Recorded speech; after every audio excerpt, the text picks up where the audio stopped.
It's an outdoors and big game tonight here at Toyota Center. And to the credit of the Denver Nuggets, they go on the road without their best player and come away with a big win tonight. 116-111, the final score as the Denver Nuggets moved to within a game of the Rockets in the 2 seed in the Western Conference. As we welcome you back here to Toyota Center alongside the Hall of Famer Calvin Murphy. Kevin Eschenfelder back with you. And Murph, sometimes teams just make the plays down the stretch, and sometimes you don't do what you need to do to win games. And I think both of those fell into place here tonight. Absolutely. Let's give credit where credit's due. Denver came in here and they did what they were supposed to do. Murray, of course, was the drum major for the band today. He had a tremendous game. But with everything being said and done, the Rockets still win this game if they make free throws. Mm-hmm. They missed 12 at home. With all said and done, as well as Denver played, the Rockets still shot their own self in the foot by not making their free throws. And this is unusual for the Rockets to beat themselves. Denver didn't beat the Rockets today. The Rockets beat themselves on that foul line. Well, 22 of 34, missing a dozen free throws, but they missed 4. I'm guessing in the fourth quarter for sure, but I'm guessing they missed 4 probably in the last 4 minutes of this game. That proved to be huge. Denver shoots over 50% all night long. They make 10 of their 21 3-pointers. The second chance points, they double up the Rockets. This was one, too, the fast break points, because you knew without Jokic that the Nuggets were going to want to get out and run and not get into a half-court game.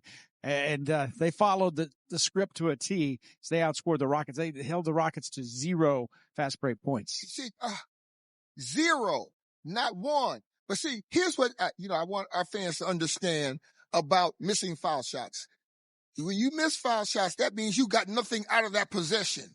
Not only do you not make the foul shots, but you lose that possession. So with 12 free throws missed, that's 6 possessions that we lost, that we didn't score, and only lost the game by 5. Yeah, and remember, this is coming off a game in which the Rockets got away with it. They went 10 for 21 from the free throw line in Miami in the last game, got away with that because they made 14 of their 28 3-pointers. That was not the case here tonight.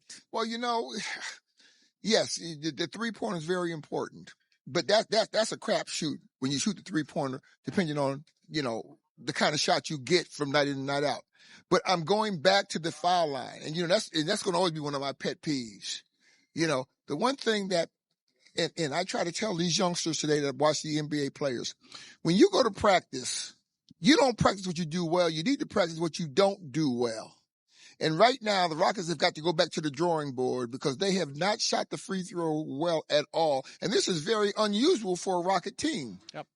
It cost the Rockets tonight as they lose it by 5, 116-111. Let's hear from head coach Ime Udoka. He out-rebounded through the first 3 quarters and ended up giving up 20 second chance points. Just obviously, you guys used the double big lineup a lot. You hadn't used that against them the last time, but did you expect to, be doing better in that regard? Yeah, we got dominated in those 2 areas, rebounding and transition, fast break points. We end up 16-10 offensive rebounds, but they converted. We were only 3 for 14, and they were 7 for 13, so they doubled our points there, and then 14-0 transition. Areas we expect to do much better in, obviously, but, a poorly played game overall. I think very average first 2 quarters, and it's tied at halftime. So you're looking at that as a positive. We didn't play really good at all. And then obviously a terrible third quarter and get yourself back in it in the fourth with the average quarter at best. So some positives to take from that we have a layup with about 1 minute and 51 seconds left to be a 2-point game that we miss. And with that being said, how poorly we played overall, it's a good sign. Is there anything to learn, against a team like Denver that has that much experience, in these type of games? Is there anything to take away from that, even though you guys lost the game? Yeah, I don't know if it was as much as their experience as us being sloppy and not taking advantage of some things. It did feel like a very sloppy first half. And even late in the game, we had some opportunities in transition. We don't convert there. And so felt like we were even until that third quarter, and then obviously worked our way back into it in the fourth. But just overall too sloppy, not crisp enough, taking advantage of opportunities. And then the shooting didn't help in the second half, from 3 or free throw, missing 12 free throws. You guys had a chance to get the tiebreaker on Denver and advance another game over them. Was that something you talked about before the game, and do you view tonight as a missed opportunity kind of in that sense? We didn't talk about it, but yeah, it's a missed opportunity for sure. We'll see him again, obviously, but regardless of tiebreaker or any of that, the standings and where we're at right now, how close we all are, so definitely a missed opportunity. Of course, as a coach, there's only so much you can do with the free throw shooting, but as you get closer to the postseason, is that a concern for you at all? Yeah, I mean, we went 29 for 32 the other night, and it's comfortable win, or you extend the lead. And then tonight, when you have chances to get back into it, miss too many. But always a concern when that's a poor area for you. And understanding how all those points count, obviously, in the playoffs and tight games, you obviously want to shoot at a much higher percentage than we do. What made Jamal such a handful tonight? We made some mistakes in the third that let him get those threes, those uncontested threes, and then he got rolling from there. Plays that we knew were called out and knew what was coming, and got lost there, and he got those back-to-back threes, and then start feeling a little bit and beat a lot of our guys one-on-one. And so you hate to ignite somebody by giving them open looks. I want to make them earn it more so than that. And just open looks were just miscommunication. Should have taken care of those. Jalen didn't have a super efficient night from the field, but he got to the line a lot, especially in the fourth when it counted. Are you seeing that more and more from him where late in games, he can get those calls and convert at the line?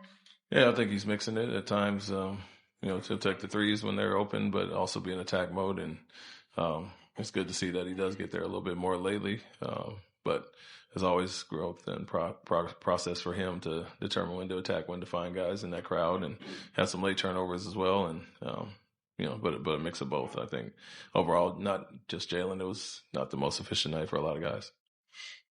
Thanks, Coach. Thank you. Well, Nuggets dominate the second half, led by as many as 19. As they turned a tie game at halftime into a big win. 116-111 the final. We got more to come here on the postgame presented by Academy Sports and Outdoors. Time now for our laser moment of the game presented by Innovative Lasers of Houston. It was that third quarter for the Denver Nuggets. They scored 39 points, most of the damage done by that man right there. He had 17 at halftime. He had 17 in the third quarter alone. Jamal Murray finishes this game with 39. We talked about the fact, Murph, at halftime, this guy can really score. Yeah. And he was the big option right now for the Denver Nuggets. Yeah, I'm not taking anything away from him. He's a tremendous ball player. But we made it easy for him tonight. He got whatever he wanted, both taking the ball to the basket, middle distance, as well as three-pointers. We didn't get the ball out of his hands. We didn't double-team him. We let him have the run of the court. Yeah, 15 of 28 from the floor for Jamal Murray as he really put this team on his shoulders tonight as Denver Nuggets beat the Rockets 116-111. Spoiled a triple-double tonight by Alperen Sengun. That was fun, presented by Academy Sports and Outdoors. The numbers that Alperen Sengun was able to put together tonight is he goes for 17 points, 14 rebounds, and 10 assists as he picks up the triple-double. Yeah, that's a very efficient game, but you know what his teammates are going to riz him about, don't you? I'm not talking about that. No, I'm just that saying, wasn't fun. But this is fun. Yeah, but it's unfortunate. The reason I'm saying that it's unfortunate because he came up with a triple-double with teams trying to keep the ball out of his hands and trying to make him do something else, and he still was able to get, basically his job done. Murph, the free throws have been an issue now, back-to-back games, and it's been an issue this season, quite frankly. And free throws a free throw. It's got to be mental, especially when you're as good a shooter as a guy like Alperen Sengun is. A guy that scores 17 tonight, Jalen Green, he missed a free throw down the stretch. I mean, it goes around. I mean, there's enough to spread around. But how do you change that mentality from it? Because it's not a physical thing. Okay, you made a very good point about it being mental. Let me tell you how you work on that. When you're in practice and you're scrimmaging, you go to the foul line. Your coaches, the referees, whoever called, the scrimmage games, you get them a bunch of free throws. And if you miss the free throw, you run a suicide or something. You've got to do something to get the individual on the line to think the shot. A lot of free throws are missed because of rhythm. When I was on the foul line, I would always take 2 dribbles, take a breath, up on my toes, follow through every single time. So if I miss, I know what I'm doing wrong. But what happens to players that miss foul shots? They start in their mind. They start searching for their shot again. And you got to stay true and believe in what you're doing out there. Repetition, the key word. Repetition, absolutely. And you know when I teach youngsters how to shoot free throws, the first thing I talk to them is about rhythm and repetition. And confidence and belief and concentration. You got to divorce yourself from what's happening around you. You know, especially in the road, you got people booing against you and all those kind of things. It's all about staying conscious of what your job is. Nuggets took advantage of it tonight. Big third quarter for the Nuggets. Rockets got right back in it after being down by 19. They actually outscored Denver by 12 in the fourth quarter, but still come up short. 116-111. Take a break. We've got more to come. We'll head to the locker room and more on the postgame presented by Academy Sports and Outdoors.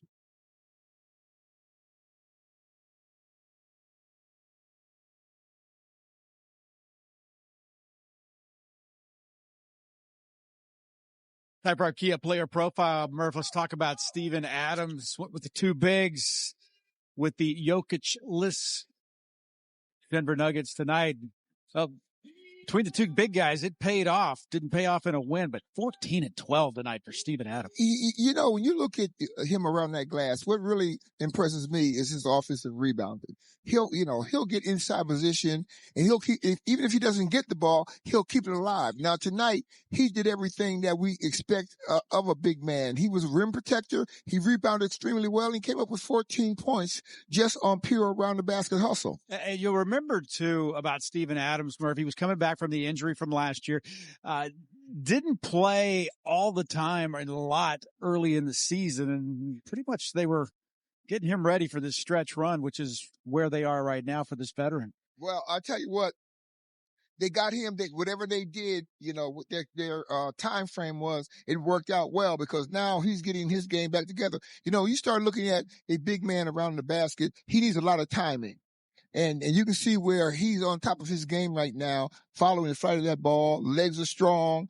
And the fact that he's bulky and he can bump you off and get a rebound is another important factor. Yeah, second straight game Rockets play, just three guys off the bench as well. That was the case here tonight with Adams, as you saw, Eason and Jabari Smith Jr. Let's go to the guys who called this one tonight as we check in with Craig and Ryan, guys.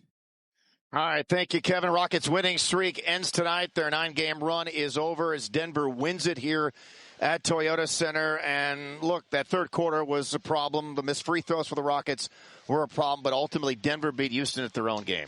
Yeah, and, right now it's tough because that loss to Denver, it's almost like a whole full game, like 2 games, because they get a win, we get a loss. But at the end of the day, sometimes it's good to break a streak. You can get caught up in a streak and, kind of think too much about it. And I think this is a chance for Houston to get back to the drawing board. Craig, this looked like a group that was kind of mentally fatigued. A lot of the missed free throws, a lot of shots that our guys normally hit end up going off. I thought they worked. I thought they got good looks at times, but just really couldn't shoot. And instead of just catching and playing basketball, it started getting mental.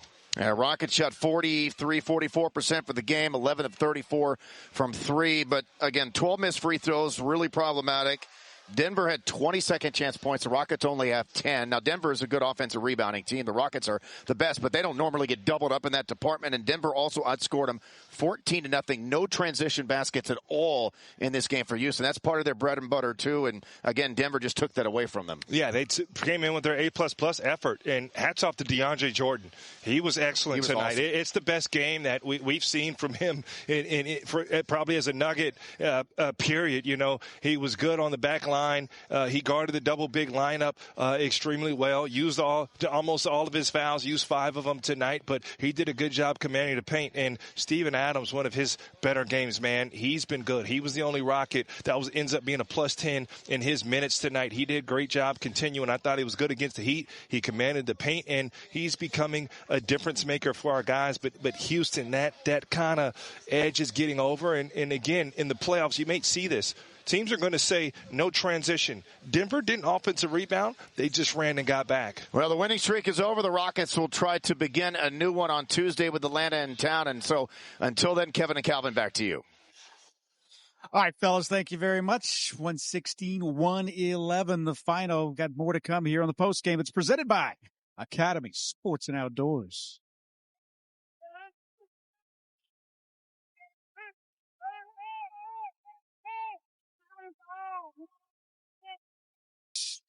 Tyrese came off the bench tonight, played 15 minutes, and Russell Westbrook still looking for him. Where did he go? There he went. That's our fourth drive of the game. We got Westbrook caught in one of those. What's the circle when you just driving around in the circle? Let me see. What is that?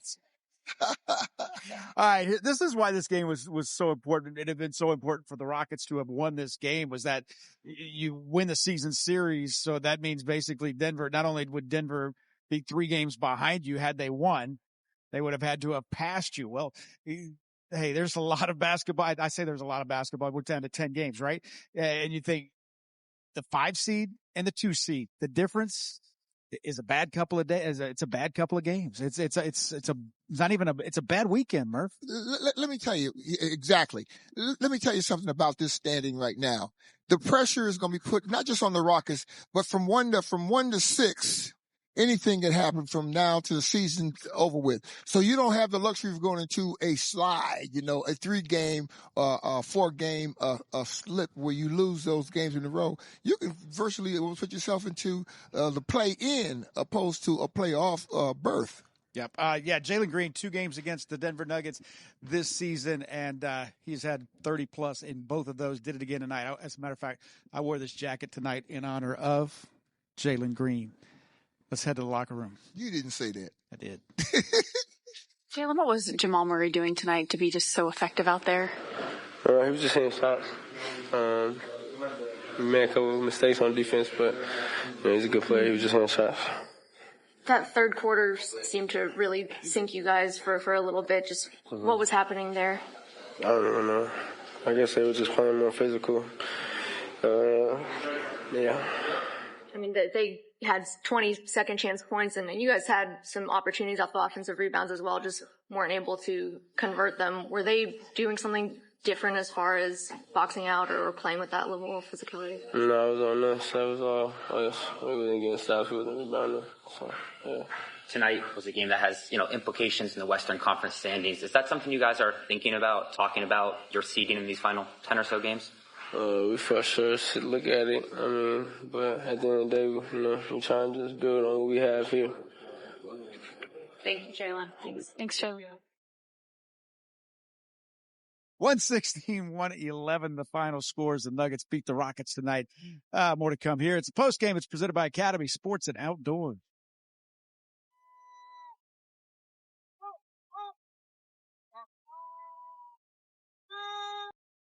There's your final score tonight as the Denver Nuggets get one here in Houston, square the season series at a game apiece. These two teams will wrap up the regular season right here at Toyota Center. 116-111, the final triple-double tonight for Alperen Şengün. Let's head to the locker room. Albie, why was Denver able to be so dominant on the boards for most of the game? Oh, they had more rebounds than us? Through the first 3 quarters. Oh, really? You guys ended up +2. I don't know. Just one of those games, and we usually dominate 2 boards every game, but I guess we didn't play hard enough to beat them and then be better than the boards. Did you guys look at the standings at all and how close it was, going into these last few games? I mean, we know we don't really care. We just go and play hard every game. That's what we think, and that's what we go for. What were they doing, specifically Murray and DeAndre Jordan, with that 2-man game that made them so effective tonight? I mean, Murray was going off. He made a lot of shots, and we just couldn't respond well to him, And it's just like I said, it's one of those games. We're going to bounce back next game. Free throw shooting late in games. How do you stay a strong shooter when you're tired, when it's late in the game? It's just mental, I just got to be more focused. We just got to be more focused. I think it's just all about mental. What are some of your big focuses when you go to the free throw line, especially late in the game? What are you thinking about? What are your focuses? I mean, just trying to make it.